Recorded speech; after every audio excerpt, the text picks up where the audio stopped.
Great. So thanks very much, Valerie, for agreeing to deliver today's webinar, the second in the HRB TMRN series. Just before I introduce you properly, Valerie, to the participants who have logged in, I just want to go through a couple of housekeeping rules. So this, as I said, this is the second webinar that we're offering as part of the HRB TMRN, and I've added a little logo, Valerie, to your front slide there. Clinical Trials Matter. This is the logo that we're using to mark today, the 20th of May, which is International Clinical Trials Day. So for everybody that's listening, I would encourage you to log on to our own website, the hrb-tmrn.ie. For some information on International Clinical Trials Day, and if you're into Twitter, to follow the hashtag Clinical Trials Matter, and also hashtag Clinical Trials Day. Just a reminder as well that this webinar is being recorded and will be available to view on our website. For anybody that wants to ask questions throughout the webinar or indeed at the end, we've plenty of time for questions, and I do encourage people to use the chat facility. It's on the lower right hand side of your screen, just on the little chat icon. If you click that, you'll be able to type in and we'll see your questions, and I'll keep a record of questions that come through, or if you want to ask them during the webinar. I think that's okay with yourself, Valerie, is it? Yeah, that's perfect. Anyone? Yeah, we can discuss as we're going along, no problem. Great. And I do encourage people to take advantage of the fact that you have Valerie here to yourselves to ask questions while you have the opportunity. So again, just a sincere thanks, Valerie, for giving your time today to deliver this webinar. Valerie is a part-time assistant professor in midwifery at the School of Nursing and Midwifery in Trinity College Dublin, and a part-time research fellow at the School of Nursing and Midwifery in NUI Galway. She's a registered general nurse, midwife and clinical nurse teacher. She completed her Masters in Science in 2006 and was awarded her PhD in 2011. Her research interests extend to all areas of maternity care and research methods, and more specifically, her expertise is in methods for assessing fetal well-being, systematic reviews, and randomized trial research methods. So, Valerie, I'll now hand the controls over to you to go through your webinar. So, thanks very much. Okay, great. Thanks very much, Sandra, for that introduction, and good afternoon, everyone who has tuned in. So I'm going to talk today about core outcomes within trials. Not as such a new concept, but it's building huge momentum really over the last couple of years when we talk about core outcome sets and the importance they have within designing your trial and obviously specifying and reporting the outcomes that are important for your trial. I suppose one of to sort of set the background and context of my presentation, some of the problems that we are facing at the moment, and quite significantly so, is variation in the outcomes that are measured in clinical trials on specific topics or specific conditions. And I suppose the problem really lying within that is being able to synthesize the evidence that is emerging from these trials, and particularly synthesizing that evidence in systematic reviews. And I suppose what we're thinking here, I mean, we could have you could be doing a trial on a topic such as shoulder pain, for example, or the condition. And you might have trials measuring many outcomes such as pain, function, movement, all those kinds of things. And each trial, when they're measuring, although the topic or the condition is similar, when the outcomes aren't, it has very little meaning then, and it presents huge difficulty for reviewers when they're trying to synthesize that evidence. And it reduces the power then of, I suppose, the systematic review process. So that's one of the big problems at the moment with variation in outcome measurements. The other thing that we are facing is this issue with outcome reporting bias. And that's very much where I measure a number of outcomes, or I decide to measure them in my trial, but I actually don't report on the results of those. And I suppose this, in a way, it can be referred to otherwise as selective reporting, but it does lead to, I suppose, the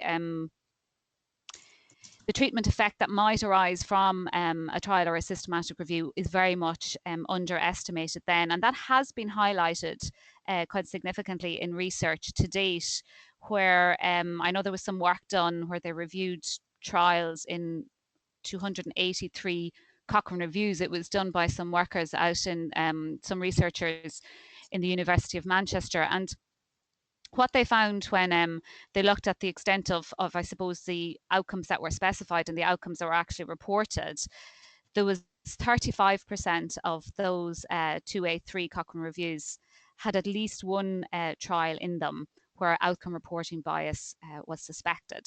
So I suppose when we're thinking about, using the evidence from systematic reviews and trials and whatnot for informing clinical practice, those the findings from this research, it becomes, I suppose, less meaningful when we don't have specific outcomes that are measured entirely the same way and similarly across the trial. So that's really the problem that we're facing at the moment. And I think really some of the work that we looked was like the extent of that outcome variation across Cochrane reviews specifically as well. And this was a survey of newly published Cochrane reviews from 2007 and 2011. And this graph just shows the combined proportion of outcomes that were pre-specified in the method section of the reviews, and then the outcomes that were actually reported in the results section. And you can see here, like there's 1, 2, 3, 4, we're up on 10, 12 Cochrane review groups where less than 60% of the pre-specified outcomes in the reviews were actually reported. So again, it's reducing, I suppose, the power and the meaning of doing trials for informing clinical decision making. And another really good example of that is in my own area, where there was a systematic review done of primary outcomes in preterm birth prevention. And in this systematic review, 170 studies were included, of which 103 pre-specified a primary outcome that was underpinned by the sample size calculation. And they also included 33 systematic reviews. And this is what they found when they looked at the outcomes that were reported in these 103 trials. 72 different primary outcomes were reported. It's a huge amount. And 58 of these 72 were reported in one trial only. Similarly, with the systematic reviews, 29 different primary outcomes were reported, and 27 of these 32 reviews pre-specified more than one primary outcome. When we look at sort of the across the trials, 4 of 9 most common primary outcomes in trials were never used as primary outcomes in systematic reviews, and 4 of 11 most common primary outcomes in systematic reviews were not reported as primary outcomes in any of the trials. So you can see this variation and diversity that's going on at the moment in terms of outcome specifying and outcome reporting and variation in this. So for example, in that, death in baby, and I mean, we would consider that, I suppose, in maternity care as being a significant outcome for preterm birth. 67% of the reviews were pre-specifying this, but it was only reported in 1% of the trials.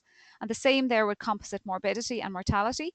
30% of the systematic reviews, but only 5% of the trials were reporting this outcome. So again, huge decision.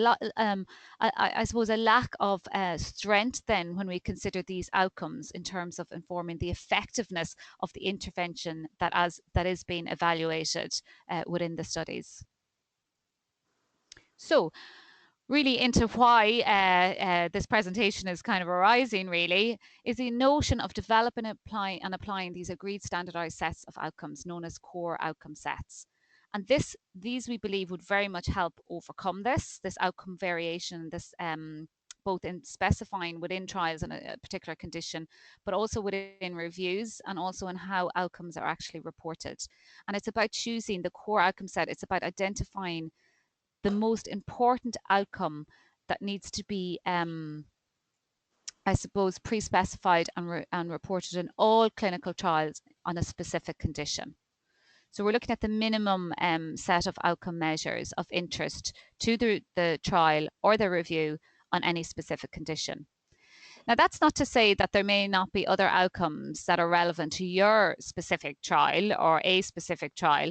So there are, while we have this core outcome set identified, that's not to say that trialists can't add a couple of more other additional outcomes that might also be important in the context of each individual study. But once you have this core set that is measured in all clinical trials on a specific condition, what this helps is this increasing the power of evidence synthesis in systematic reviews. And it also means replication in clinical trials will happen across, countries globally or even nationally. So there is little, I suppose, sense and point in me as a trialist measuring one set of outcomes, somebody doing the exact same study in the UK measuring a different set of outcomes, and somebody doing the exact same study in the US measuring a totally different set of outcomes. So the idea is even to have a core set, and a core set can be 1, 2, 3, 4. There's no limit to the number that should be on it, but they are outcomes that must be important. Those most important outcomes for the condition that's under investigation. And I suppose the challenge that we all have is how do you identify those most important outcomes? And there's means and methods of doing that I'll discuss in a few moments. Okay, so what are core outcome sets advantageous for? I've probably covered a lot of this already, but we're talking here about facilitating increased synthesis of data. Hello? Hello? What happened? I think somebody came in there and went out again. Sorry. Okay, I'll continue on. We okay, Sandra? Yes, you're okay. Keep going, Valerie. Okay, sorry. Okay. So we're talking about allowing for meaningful comparisons of treatments and their effects to be made, and facilitating and encouraging a more complete reporting of outcomes in studies. This is the whole idea of the costs and the benefits of it. So how many outcomes do we have to have? Again, there's no set amount, but one of the things we really need to consider as trialists in developing a core outcome set is that you don't want too many outcomes. And again, I don't have the answer as to how many is too many, but I mean, some systematic reviews and trials that I've looked at, they're measuring up to 50, 60 outcomes, which to me, is a very sort of broad look at outcomes. And the problem you will run into there is that you won't be able to collect half the data on those outcomes. It will be missing, it will be unavailable. Whereas what you really want to focus your trial and your core outcome set on is choosing those most important outcomes that will answer your trial question. In the review, that was the survey that we did of the Cochrane reviews, we looked at sort of, the summary of findings tables that were included. And any of you familiar with Cochrane reviews, you will know that they allow for a maximum of 7 outcomes. But it was quite interesting because of the surveys, of the reviews that we included in our survey, we actually found a median number of outcomes across all reviews in both 2007 and 2011 was 7. And I've had discussions with people before about this, and we always talk about 7 being the magic number. Where it came from, I don't know. But it seems that, Cochrane are using it for identifying sort of a maximum number of important outcomes that can be included definitely in their summary of findings table. And it does seem to be the median number of outcomes that are being used across all reviews. But again, reviews do have a wide range in terms of the number of outcomes they include. But I suppose what, the point with this is any of you doing a trial, it's not about collecting everything under the sun that's going. You really need to sit down and plan appropriately what are the important outcomes, and obviously look for your costs and see if a cost has been developed previously in your particular area. So where you might find that information is the COMET Initiative, the Core Outcome Measures in Effectiveness Trials. This initiative was established in 2010. And the aim of it really is, bringing researchers together who are interested in developing costs and looking at methods for the development of these core outcome sets, and to also highlight areas that are in need of core outcome set development. And the link there to the COMET Initiative, you should really think about having a look where you can have a look for maybe any core outcome sets that have been developed in the area of your own interests, or maybe, on some other topics, or maybe where there's no, because what the COMET Initiative has is a database where people can register either their protocol for developing a core outcome set or any studies that they're doing that is a core outcome set project. And at this stage, it's just grown exponentially, the number of sort of studies that are included and protocols and that kind of thing that are included in that database since it was established. But sorry.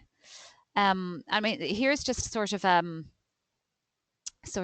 page print of the website itself, but it allows you look for your core outcome set in your area across a number of fields. So just in general settings or in a health area, or you can search for your core outcome set by target population. There also is an area there that looks for methods of development.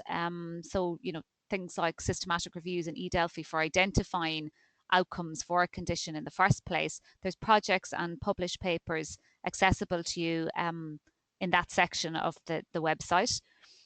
Also over here, you can see there's another area of the website that allows you send in any general queries or comments that you may have. Also, if you go on the website, you will find the contact details, and the PI of the COMET Initiative, the principal investigator, Elizabeth Gargan, her details will be there. So if anyone is interested in registering a protocol to develop a core outcome set, you can contact her, and what she will do is send you the form that you need to complete for that, and she will register it then on the system. And it's a really good thing to do that, because what we don't want at the end of the day is, you know, 10 people developing a core outcome set for the same condition as such. Like, I mean, that's not to say that can't happen, and it does happen. It's a bit like replicating trials. But the idea really of this core outcome set, that it will be established and developed through really robust methods and made available to everyone then, either through the COMET website or some other dissemination process. It'll be made available then for anyone who's doing a trial on that condition for considering it for use. The other thing I just wanted to highlight as well, the importance of the COMET Initiative and as I mentioned previously, this growing momentum and interest in using core outcome sets in trials. The Health Research Board now, for their Health Research Award in 2014, the guidance notes for the definitive intervention aspect of the application, they have this on page 20. The HRB encourages the development and application of agreed standardized sets of outcomes known as core outcome sets. And certainly from talking to members of the HRB, if you are applying for funding for a definitive intervention, or for, you know, a trial that you're conducting, you will need to cover this, you know, whether you've sought for a core outcome set and there's none available, and where it is available, you need to be incorporating it in your design for your funding bid application. And the HRB need to be aware that you've done that, and they will be conscious of that. I mean, the other thing there, as I've mentioned, is even if you are submitting for a trial and you cannot find, or there has not been a core outcome set established for your condition, the alternative also is building into your application an aspect of your study that will actually develop this core outcome set too. So it can be a piece of embedded research. So it's not necessary to say the core outcome set is not there for your trial, but it's an embedded and sideline piece of your study that you plan to develop a core outcome set in your area. Other groups, in addition to the COMET, are also very active in developing these core outcome sets. So there's the OMRAC group. These are outcome measures in rheumatology, and they've done a large amount of work in this area, and they've a lot of papers out there that if you are interested in this area or getting involved in, you should definitely have a read of them, because they have identified sort of different core domains and that kind of thing, where you can map specific outcomes onto, such as pain, quality of life, and those kind of things. The same with the Home Initiative. They're focused very much on eczema, and the Crown Initiative then is focusing on women's health. And it's interesting about this Crown Initiative, and I suppose again it's evidence of how important this core outcome set activity and development is becoming, is that they have actually linked with editors of obstetric, maternity care, gynecology journals in women's health, basically. And where you're trying to publish a trial, the journal editors have committed to, I suppose, looking for evidence of core outcome set use in those publications. They also have made a commitment to publishing studies around developing core outcome sets as well. So I think that just really highlights the importance of this particular area to improving trials and improving systematic reviews, and where the sort of healthcare methodologists sit at the moment with this. Okay, so just to move on a little bit to core outcome set development and thinking about methods for how we might go about developing these core outcome sets. This, I suppose, what I've outlined here on this slide is sort of the, I suppose it's the standard approach that seems to be out there. So, you know, my first step really is I'm interested in developing a core outcome set for gestational diabetes, for example.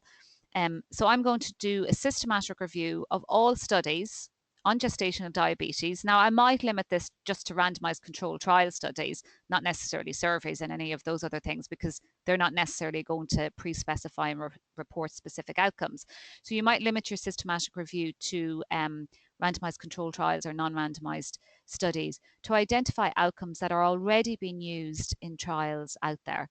And that's a matter really of developing a very comprehensive search strategy, as we know, and building a table where you will just extract the individual outcomes from each of these studies and compiling them into this preliminary outcome list. And that really would be the outcome of the systematic review. From the preliminary list, so you establish this preliminary list of everything that has been used previously in studies. And then the next step is usually to conduct a Delphi survey consensus. Now, some of you listening may be aware of what a Delphi is, but perhaps for those of you who aren't, I might just go through it quite quickly. So a Delphi, in a sense, it's a consensus process where all stakeholders are involved. So we talk about clinicians, researchers, those based in academic institutions, experts in the area, and of course then the consumers. So in the case I've described there, that would be women and families and consumers of maternity care internationally. And that's the beauty of doing a Delphi. It's not national based, it's international based. And what you're asking to all these, and most times, certainly any Delphis I've seen are run electronically. They're run like electronic surveys. But what they normally incorporate as well is 3 rounds of survey distribution. So round 1 contains the preliminary list, and it whether that's 10, 20, whatever outcomes it is. And you're asking participants to rank those outcomes in order of importance for including in a core outcome set on your specific condition. And each round, as you analyze, I mean, the ones that we have done, certainly we're looking at, the cutoff being more than 60% of participants must rank it as being important to be included in the COS for it to continue on to round 2. So when you analyze the results of round 1, usually a period of a week to 10 days, you do that. Any of those that are being ranked by more than 60% of the participants as being not important do not go forward to round 2. So you're sort of merging down, I suppose, that list of outcomes until you get to the final round 3, and your final list at this stage is at round 3, 60% of the participants rating those last list of outcomes as being important. And the next step then, usually when you have that final list, so we have this international consensus that has said these are the outcomes that are important for including in a core outcome set on this specific condition, you then move to a face-to-face consensus meeting. So this is getting stakeholders round a table, going there with your consensus list from your eDelphi and getting an agreement at that stage on the outcomes that need to be included. And that's generally the standard approach to COS development. But as you can see from a systematic review that was done previously, where they looked at methods, there are numerous methods for developing it. But some will only use the systematic review only. We certainly would not advise that. We think you definitely need to take it to a next step. Some have used a Delphi only, but the majority, as you see, have used the mixed methods. So that is your systematic review, your eDelphi, your consensus process, or whatever it might be. But generally, a COS final list that's built on one method alone, such as a systematic review, mightn't be as robust as it would be if you're using a multi-method approach.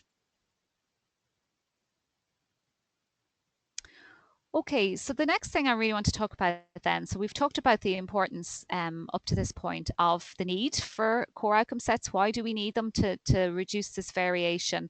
How sort of generally we go about developing a COS for a condition. But the other thing I just want to bring in, I'm not going to spend too much time on this, but I do want to talk about methods for measurement of outcomes as well. So this is, while the core outcome set development is about what we measure, this is then how we measure it. And I suppose in addition to standardizing the core set itself, it's standardizing how the outcomes within that core set should be measured. And it is very much an essential second step in successful implementation of a core outcome set. And again, there's some evidence to highlight diversity here and the problems that we're having at the moment. With this, for example, this evaluation of 10,000 trials looking at in the area of schizophrenia. And they found in these 10,000 trials where there was 1,940 interventions, they found 2194 different instruments used, which is huge. Like it's to me, it's phenomenal. And of these, over 1,100 were used only once. So again, this presents the problem. If we're measuring the outcomes in very different ways, how can we synthesize the results of those when we want to do a systematic review? So again, it's back to our trials become isolated trials, and it's much more difficult to build that evidence base through systematic review when the same outcomes are not being measured, but equally when the same outcomes are not being measured in the same ways. I think a prime example of that really is, if we think about pain, and I'm doing a review at the moment that is involving medications for pain, and you've got pain measured in multiple ways and by multiple instruments, because we have pain intensity, we have pain relief, we have pain full stop. And intensity and relief are two different things. We have pain yes, no as a dichotomous outcome, or we have the various scales like your visual analog scale or specific, pain condition scales and those kind of things. So bringing the evidence from the studies together is really, really problematic for us. This notion of standardizing the outcome measurement instruments will help also overcome this. So for any sort of further information for anyone interested in this particular area, the consensus-based standards for the selection of health measurement instruments is a good site to go to. And what COSMIN are aiming to do is to improve the selection of these health measurement instruments for use in studies on specific conditions. And what they're really focusing on is standardizing the use of valid and reliable instruments, not necessarily instruments that any of us make up and apply to our trial. It's actually looking at valid and reliable instruments. And when you look at that website, they have this, again, they would promote doing the systematic review first to identify what measurement instruments are out there for that specific outcome, such be it pain or quality of life is another good example. There's huge amount of outcomes or outcome measurement scales out there for quality of life. So they recommend doing a systematic review as well to identify initially the range, and then again through the consensus process and looking on what they would provide guidance on in doing your systematic review is to look at the psychometric properties and the validity and reliability of those instruments. So what you're doing by the end of it, if I have 10 instruments that measure a type of pain kind of thing or a respiratory condition or whatever it might be, excluding those on the consensus basis and on the reliability and validity basis. So those that are shown to be non-reliable or less reliable will not be, I suppose, passed forward to a recommendation that this is the standard measurement instrument that should be used in this condition. So again, very rigorous processes going on around core outcome set development and obviously core outcome set measurement instruments. And I suppose what that does, it's going to increase, by applying these sort of standards and developing our standard core sets. What this is going to do is make trials better. It's going to make trials better, and the outcome of better doing trials is better evidence at the end of the trial. And ultimately, that leads on to better decision making in clinical practice. Clinical trials do matter, as Sandra said at the beginning, but they only matter when the findings from them are based on reliable, valid, and robust methods. Okay, so just really to summarize, and then we have plenty of time if anyone has any questions. Really, the issue we're talking about here is variation in outcome measures and the problems for evidence synthesis that's presenting. by developing these core outcome sets in a very rigorous and robust way for specific conditions. This can help address and overcome this issue of variation. As a trialist out there, I would strongly recommend that you seek and use developed core outcome sets in the trial that you're developing, and incorporate it into your protocols and have a think about them. If they don't exist, it's certainly a really good way of becoming engaged in research methodology in developing your core outcome sets and getting a sense of the process that's involved in achieving a core outcome set that is robust and can be defended. Also consider how outcomes in your COS will be measured then, because often, I look at trials and it says acceptability of an intervention will be measured. But that is very meaningless unless I know how that measure, how are we going to measure that? Acceptability can be measured in many different ways. It's, how many say I liked it, or how many were satisfied with it, or how many dropouts from the trial were actually reported. So different ways. So you need to be really clear in defining not only what your outcome is, but how you're going to measure that, both in systematic reviews and in clinical trials. And I suppose one of the things that somebody had asked me previously, when we talk about developing the core outcome set, that's not to say that the core outcome set cannot, will not be dynamic and changing over time as well. So for example, if I'm developing my core outcome set for preterm birth today, new interventions and new strategies can be introduced that actually might change the nature of how we care for women with preterm birth in the future. So the idea is that core outcome sets, once developed, will be used, but will also be updated. A bit like we update Cochrane systematic reviews every 2 to 3 years, core outcome sets, the idea that they would be updated every couple of years. And the best way, I suppose, of doing that is rerunning that systematic review search to see if there's any additional outcomes creeping into trials other than the core outcome set itself. But also, when we do an eDelphi, we always offer the stakeholders and the participants and that kind of thing the option of adding new outcomes that will be carried on to round 2 of an eDelphi process. And this is really important, because what it means then is it actually allows women themselves or patients or whoever that the stakeholders might be. I suppose I'm thinking women because for maternity care, that's usually who it is. But it allows stakeholders themselves to identify important outcomes that perhaps researchers haven't, or reviewers haven't, to be incorporated into a future core outcome set for a particular condition. Okay, I've just some references there at the end. This is Elizabeth Garden. These are the principal investigator, along with Paula Williamson and Mike Clark, and this team of people who are very much leading the area of core outcome set development. So I think it's, for any of you out there, it's really worth having a look at some of the papers that they have published and get a sense of the work that they're doing. And it will sort of emphasize further the importance of core outcome sets for trials and for making trials and systematic reviews better for informing clinical decisions. So thanks very much, and I'm very happy to take any questions that might arise. Excellent. Thanks a million, Valerie. That was fantastic and very insightful. So anybody who's listening, feel free to type in the questions and I'll put them to Valerie. Actually, Valerie, just my own question that struck me.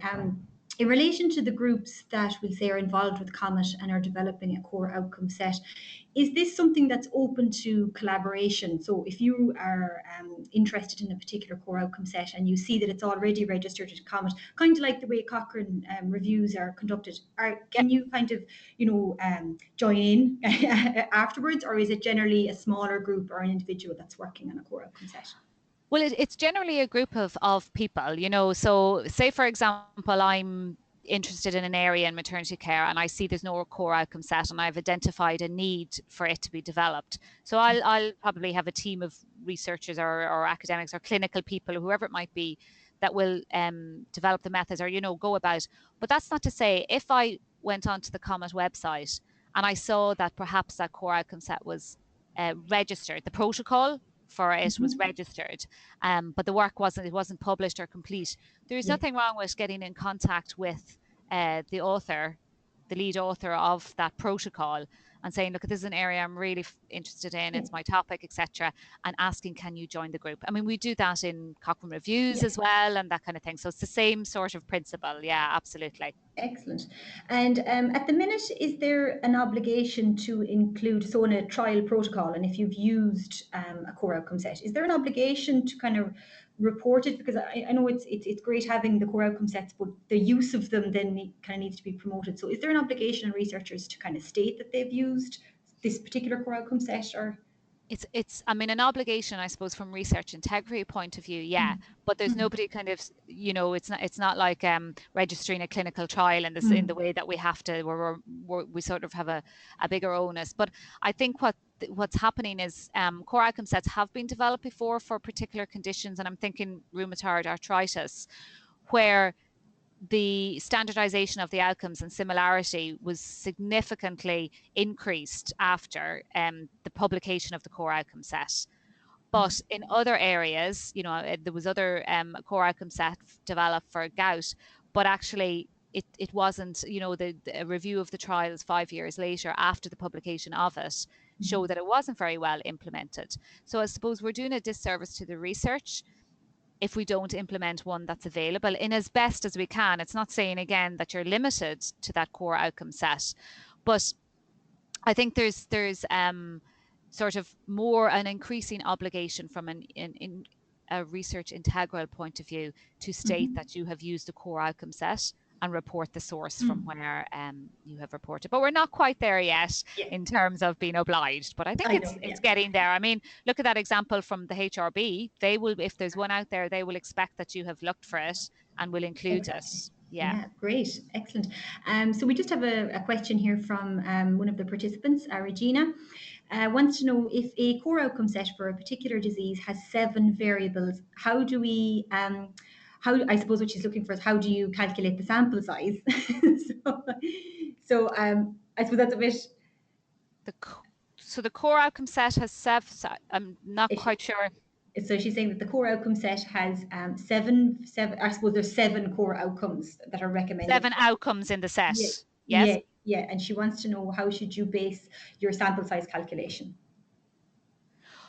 Okay, so in trials, it's recommended you base your sample size calculation on your primary outcome.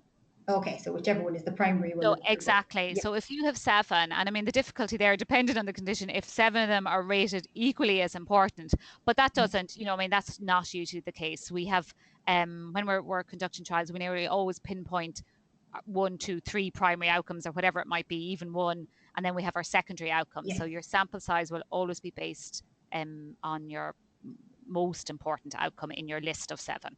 Great, yeah.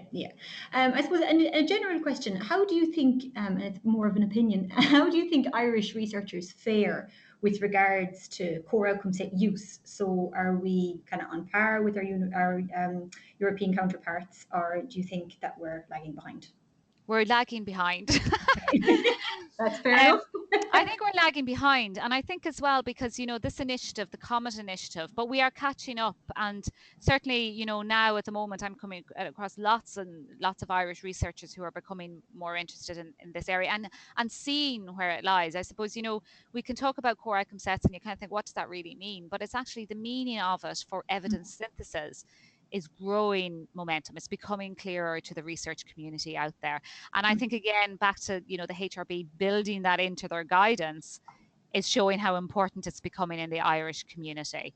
But I'm not sure we have applied that very much to date in the trials that have been conducted in Ireland. But it's not that many years old, this concept of core outcome sets. We're talking about 6, 7, maybe from OMERACT, and then now the COMET Initiative, 2010 and a little before that. So it's a young initiative, but it's growing hugely. And I think for researchers out there who are trialists, but also I think this is a really, really good area in terms of doing methodological work as well as just your primary research work. This is building methodology, which is what the HRB TMRN is all about. So exactly, a good yeah, fit. yeah. Great. So if anyone has any other questions, now is your time to type them in. Just some nice feedback here, Valerie. Mohammed has said that thanks for a very clear and straight to the point presentation. Regina seems to be happy with your response there in relation to the variables in the core outcome set. And Professor Devan said a brilliant presentation. Unfortunately, he was unable to deliver it today, but Valerie very kindly stepped in to deliver a wonderful webinar. So on that note, Valerie, thanks very much for your time for delivering this. As I said, this webinar has been recorded. Declan said that you did better than he would. Yeah, he continues to promote me to get me to do jobs. Great stuff. As I said, the recording will be available today to view on the website. And again, just to highlight that today is International Clinical Trials Day, the 20th of May, and just to log onto our website for more details of upcoming events such as our webinar series and our study days. So thanks very much, Valerie. Cheers. Thanks a million, everyone. Thanks, Sandra. Bye.